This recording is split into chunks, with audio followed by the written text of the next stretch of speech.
The Lenovo Tab M7 is one of very few 7-inch tablets, so just a bit bigger than many smartphones. At the same time, it is much cheaper because prices are starting at just $80. So how good can such a cheap tablet be? I'm NJ from mynexttablet.com, and that's what we will find out in this review. The design and build quality of the Lenovo Tab M7 is fantastic. Who would have thought that I'd ever say that about a sub $100 tablet? But in fact, the body feels very high-end and is much more premium feeling than the Amazon Fire 7. That's because Lenovo is shipping the Tab M7 with a metal body.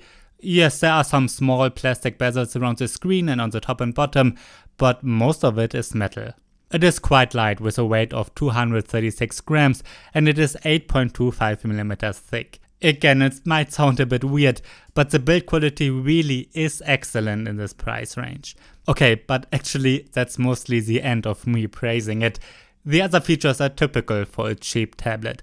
Instead of a USB-C port, it's still being charged with a micro USB connector. I like that we're getting a micro SD card slot and a headphone jack. Speaking of the headphone jack, you will need it if you want to listen to music or watch movies. There's one single speaker placed above the screen, and while it's loud enough, the sound quality is bad. The speaker sounds flat and there's no real bass at all. Many phones offer much better speakers. That's what I can say about both 2-megapixel cameras too. Yes, they work, and if you're looking for a super cheap Skype device, it's acceptable for that. But with that being said, photos and videos don't look sharp at all, they're blurry.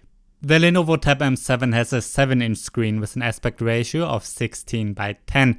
Even though the resolution is quite low with 1024x600 pixels, I don't think that's too much of a downside. Yes, you will be able to see pixels, but similar price competitors have the same low resolution, and in the past that was fine for everybody.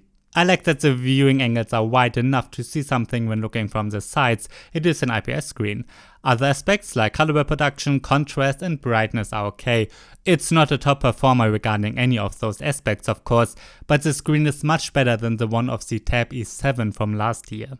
By the way, you can't watch Netflix with HD resolution because the necessary DRM standards are not supported. In this case, however, that's not an issue because we're not getting an HD resolution anyways. Let's get to its hardware and performance. Inside the Lenovo Tab M7 runs the MediaTek MT8321 quad-core processor.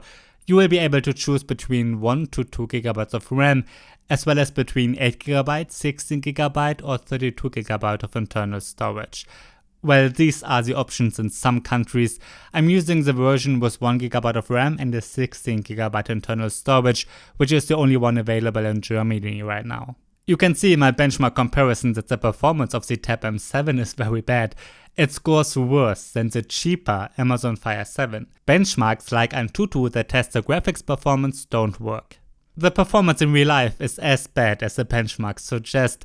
No matter what I've been doing with it, I've noticed smaller lags most of the time, and I often have to wait a bit until something is properly loaded. Sure, you can't expect too much of a cheap tablet, and if you use just one tab in Chrome to read the news, the performance is good enough for that.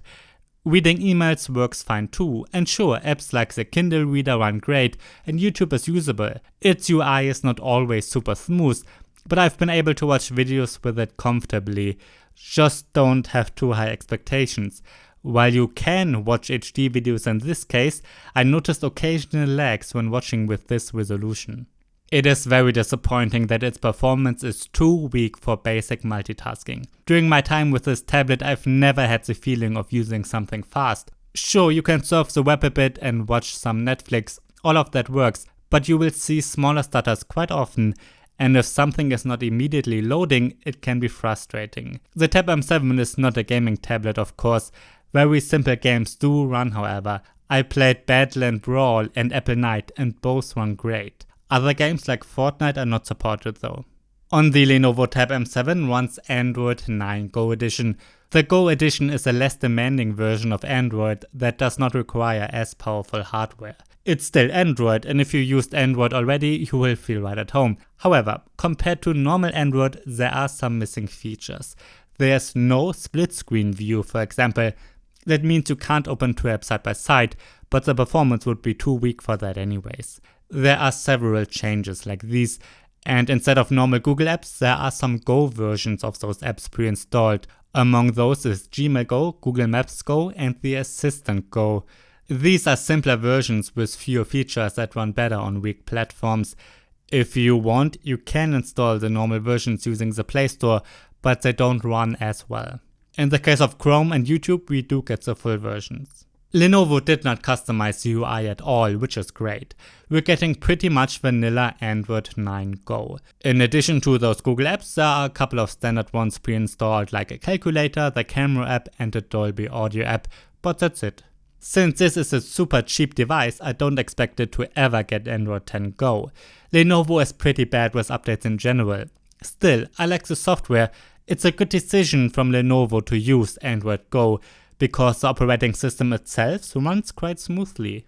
By the way, according to the press release, the 2GB RAM version will be shipped with normal Android 9 Pie. In my battery test, the Lenovo Tab M7 got a runtime of 10 hours. With this result, it's much better than its predecessor and a little above the Amazon Fire 7. For my battery test, I'm always looping the same HD video at medium brightness until the tablets shut themselves off. Alright, let's get to the end of my Lenovo Tab M7 review. I can recommend it in a couple of circumstances only.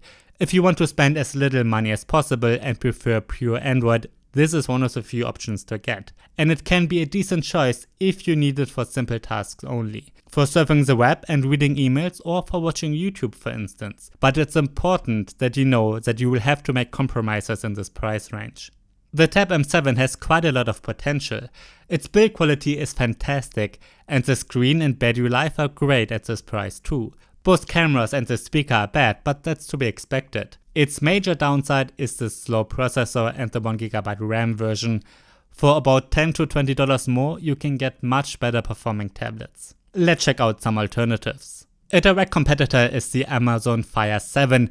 Even though it's even cheaper with prices starting at just $50, it does feel a bit faster. Its battery life and display are very similar, however, it feels much cheaper due to its plastic body, and instead of Google Android, you've got to live with Amazon's version, which does not include the Play Store. You can install it yourself though. If you're willing to spend a bit more, you should check out the Amazon Fire HD 8. While its plastic body feels much cheaper too, its performance is much better. It also offers a decent HD screen and a longer battery life. Again, you've got to install the Google Play Store yourself though. The next best tablets with Google's Android are the Lenovo Tab M8 and Samsung Galaxy Tab A 8.0. Even though both cost around $130, you do get normal Google Android, 8-inch HD screens and much better performance. Alright, that's the end of my Lenovo Tab M7 review. If you have any questions, please feel free to write them in the comments and subscribe to the channel. I'm reviewing pretty much every tablet that is released almost worldwide. Thanks for watching and see you next time.